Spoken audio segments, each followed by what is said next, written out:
Verilen nümunə hansı üslubdadır?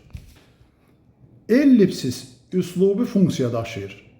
Bir tərəfdən vəznin formalaşmasına xidmət edir, digər tərəfdən obrazlıq və ekspressivlik yaratmaq üçün istifadə edilir.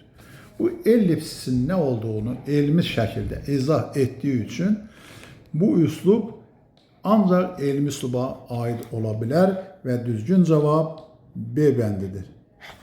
Hansı xüsusiyyət yalnız məişət üslubuna aiddir? Yalnız məişət üslubuna, yəni başqa üslublara aid deyil. Mitinqlərdə səslənən dildir, bu publisistik üslubdur. Poetizmlərdən istifadə olunur.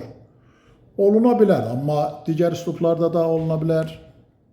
Fərdi üslub özünü göstərə bilir. Yalnız məişət üslubunda yox, əsas bədii üslubda da, digər üslublarda da göstərə bilər.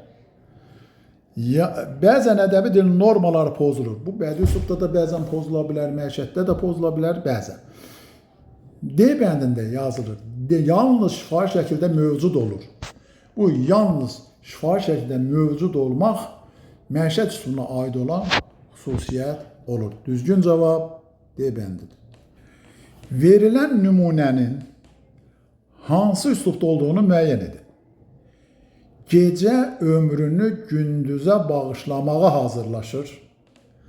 Dan ulduzu məşəl kimi yanır. Meşə hələ yuxudadır. Oxuyan kimi bizim gözümüzün qarşısında burada gecə ömrünü gündüzə bağışlamağa hazırlaşır. Yəni burada metafor var. Məşəl kimi yanır. Burada bənzətmə var. Meşə hələ yuxudadır. Məcazilik var. Yəni o dəqiqə hiss olunur ki, bu üslub bədii üslubdadır. Bu cümlə bədii üslub. Düzgün cavab A bəndidir. Təzəcə oyanan palıdın qulağına meşənin səssizliyini pozan bir sükut gəldi cümləsində hansı norma və yaxud da normalar pozulub? Baxaq, təzəcə oyanan palıdın qulağına meşənin səssizliyini, səssizliyini, burada D hərfi yazılmamalıdır, L hərfi yazılmalıdır. Deməli, fonetik norma pozulub. Davam eləyək, səssizliyini pozan bir sükut gəldi. Sükut yox, bir səs gəldi olmalıydı. Deməli, söz düzgün yerində işlənməyib. Düzgün, yəni pozulan norma, fonetik və leksik norma pozulub. Düzgün cavab C bəndidir. İsmə aid düzgün fikirləri müəyyən edin. 1. Qələmin sözü yerinə görə adlıq və yəlik halda olan söz kimi düşünülə bilər. Bəli, mənsubiyyət şəkisi və yəlik hal kimi düşünülə bilər. Ömrü sözünü yalnız təsirlik halda olan isim kimi düşünmək olar. Xeyr, bu adlıq halda da düşünmək mümkündür. 3-də ovucu sözü həm adlıq, həm də təsirlik halda olan söz kimi düşünülə bilər. Bu yanlış olacaq, çünki adlıq halda ovuc sözündəki U saiti düşməlidir, yəni yanlış olur. 4. Çanta sözünə yönlük hal şəkilsi artırıldıqda sözün kökü orfoepik dəyişikliyə məruz qalır. Bu doğru fikirdir, çünki çantaya, çantıya olacaq. 1, 4 və 5-ci də çıxışlıq halın şəkilsi yazıldığı kimi tələffüz edilməyə də bilər. Dan-dən, nan-nən kimi də tələffüz edilə bilər. Düzgün cavab E bəndi olacaq.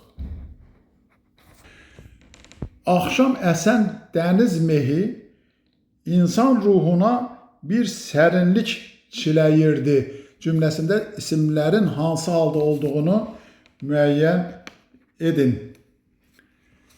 Dəniz mehi, dəniz, yəlik, mehi, adlıq hal, insan, yəlik hal, ruhuna, yönlük hal, sərinlik çiləyir, sərinliyi çiləyirdi, təsirlik hal. Deməli, düzgün cavab A bəndidir. Məntiqi ardıcılığı hansı söz tamamlayar? Ömrün alınma sözdür. İstər hal şəkilsi, istər mənsubiyyət şəkilsi artıranda düşür. Yəni, sait, ikinci sait düşəcək. Fikrin, bu da elədir. Cismin, bu da elədir. Beynin milli sözdür. hal şəxsi artıranda düşməz, boynunda düşməz, qoynunda düşməz, alnında da hal şəxsi artıranda düşməz. E bəndindəki ətrin sözü bu sözlərlə uyğunluq təşkil edir və həmin sıranı E bəndi tamamlayar. Düzgün cavab E-dir. Kitab sözü hansı cümlədə təsirlik haldadır? Kitab bilik mənbəyidir. Adlı haldadır. Kitab səhifəsi ömür səhifəsi kimidir. Kitabın səhifəsi yerlik haldadır. Kitabı bir neçə gün məndə qaldı. Onun kitabı adlı haldadır. Elə kitab var ki, oxumağa dəyməz. Adlı haldadır. D bəndində kitab oxuyanlar oxumayanlardan daha çox bilər. Kitabı oxuyanlar. Deməli, D bəndindəki kitab sözü təsirlik haldadır. Cavab D bəndidir. Cümlələrin birində isim sifətin sualına cavab verir. A. Kələ-kötür yollar bizi xeyli ləngitdi. Burada necə sualına cavab verir? Kələ-kötür. B. Bu qorxulu lal səhralar onda vahimə yaradırdı. Burada qorxulu, lal sifətdir. Sifətin suallarına cavab verir. Səhralar ismin sualına cavab verir. C'də yoldan biraz aralı yeni tikilmiş kərpic evlər görünürdü. Bu cümlədə kərpic evlər sözün birləşməsində kərpic sözü isimdir və isim necə sualına cavab verir, yəni sifətin xüsusiyyətini daşıyıb. D bəndində qohumlar tezlə həyatda göründülər. İsmin öz sualına cavab verir. Əmin, mən hələ məktəbliyəm. Məktəbliyəm. İsmin öz sualına cavab verir, məktəbli. Deməli, düzgün cavab kərpic sözü olacaq, C bəndidir. Sifətlərdən biri isimdən düzəlməyib. A. Vur, vurğu, vurğulu. Vurğu isimdən düzəlib.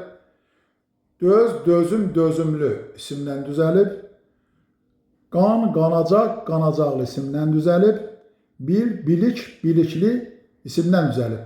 B bəndində qapalı, qapamaq feilindən düzəlib, qapalı sifəti. Düzgün cavab B-dir. Hansı cümlədə iki düzəltmə sifət var? A. Bu sənətkar tələbələrinə çox tələbkar idi. Tələbkar sifətdir, yəni bir dənədir. B. Elçin hərbi xidməti başa vurdu. Burada hərbi bir dənədir, sifət. C. Almaniyada da antifaşist təşkilat yaranmışdı. Antifaşist bir dənədir. O başını qaldıraraq ürkək baxışlarını üzümə tikdi. Ürkək bir dənə sifətli düzəltmədir. D.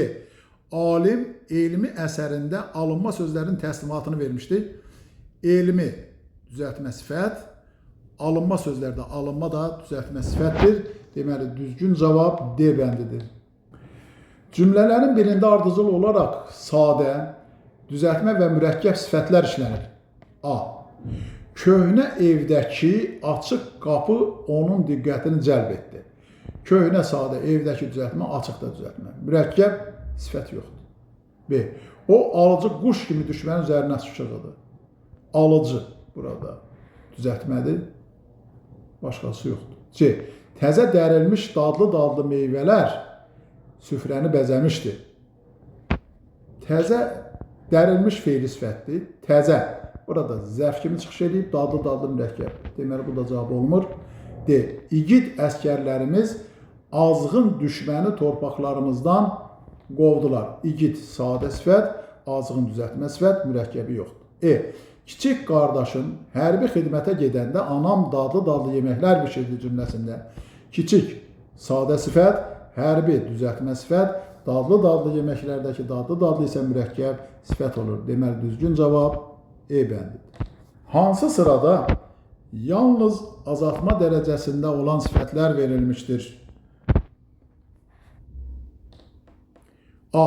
Göytəhər, sarımtıraq, alabula. Alabula burada adi dərəcədə olan mürəkkəb sifət sayılır. B. Tərtəmiz, bomboş, dop dolu. Burada çoxaltma dərəcəsində olan sifətlərdir. D. Şirintəhər, azaltma, acı kimi qarabuğday. Bunlar isə adi dərəcədədir. E. Balaca boy, dərisov, şit, balaca boy. Mürəkkəb adi dərəcədədir. Dərisov, azaltma, şit adi dərəcədədir. C bəndində alababat, azaltma, gödərək, azaltma dərəcə, açıq sürmək də azaltma dərəcəsindədir. Düzgün cavab C bəndidir. Adlardan düzələn sifətləri müəyyən edin. A bəndində xeyirxah, xeyir, isim, xah, xeyirxah sifət. Qorxu, isim, qorxusuz sifət. Vurğu, isim, vurğulu sifət. Deməli, elə düzgün cavab A bəndi olacaq. Maraqlı, düzdür, dözümlü, yorğun isə feildən düzəlib. C-də günahkar, qısqanmaqdan, burada feildən düzəlib. D. Düzgün, feildən düzəlib. Azğın feildən düzəlib, gərgin feildən düzəlib. E. Şəfaverici mürəkkəbdir. Göy-göz mürəkkəb, üstörtülü mürəkkəb. Deməli, düzgün cavab A bəndi olacaq. Hansı cərgədə sözlərdən biri feildən düzələn sifətdir? Biraz diqqətli olmaq lazımdır, çünki üç sözdən biri feildən düzələn sifət olmalıdır. A. Teatrdakı gülünc, utancaq. İkisi feildən düzəlib. B. Yırtıcı, texniki, sürüşkən. İkisi feildən düzəlib. C. Ərincək, çalışqan, millətpərəz. İkisi feildən düzəlib. D. Ziyanverici mürəkkəb, uzun saçlı mürəkkəb, bağlı bağçalı mürəkkəb. E bəndində ürkək feildən düzəlib, tərəfkar isimdən düzəlib, zarafatçıl isimdən düzəlib. Şərtimizə uyğun olan cavab E bəndi olur. Cümlələrin birində ismin xüsusiyyətini daşıyan sifət işlənmişdir. A bəndində nadan adam həyat zövqlərindən bixəbərdir. Burada ismin xüsusiyyətini daşıyan sifət yoxdur. Sifət var, amma xüsusiyyətini daşımır. İti ağızlı xəncər par-par parıldayırdı. İsimləşməyib, daha doğrusu ismin xüsusiyyətini daşımayıb. D. İmtahan qabağı hazırlıqlar artıq başa çatmışdır. Burada da sifət öz xüsusiyyətini daşıyır, ismin xüsusiyyətini daşımır. Kərpic ev yayda sərin, qışda isti olar. Burada kərpic ev isim sifətin xüsusiyyətini daşıyıb. Lakin B bəndində müəllim uşaqların uca boylularını arxa partada oturmuşdur. Uca boylu sifətdir, mürəkkəb sifətdir. Uca boylularını cəm şəkilsini və hal şəkilsi qəbul eləmiş sifətdir. Düzgün cavab B bəndi olacaq.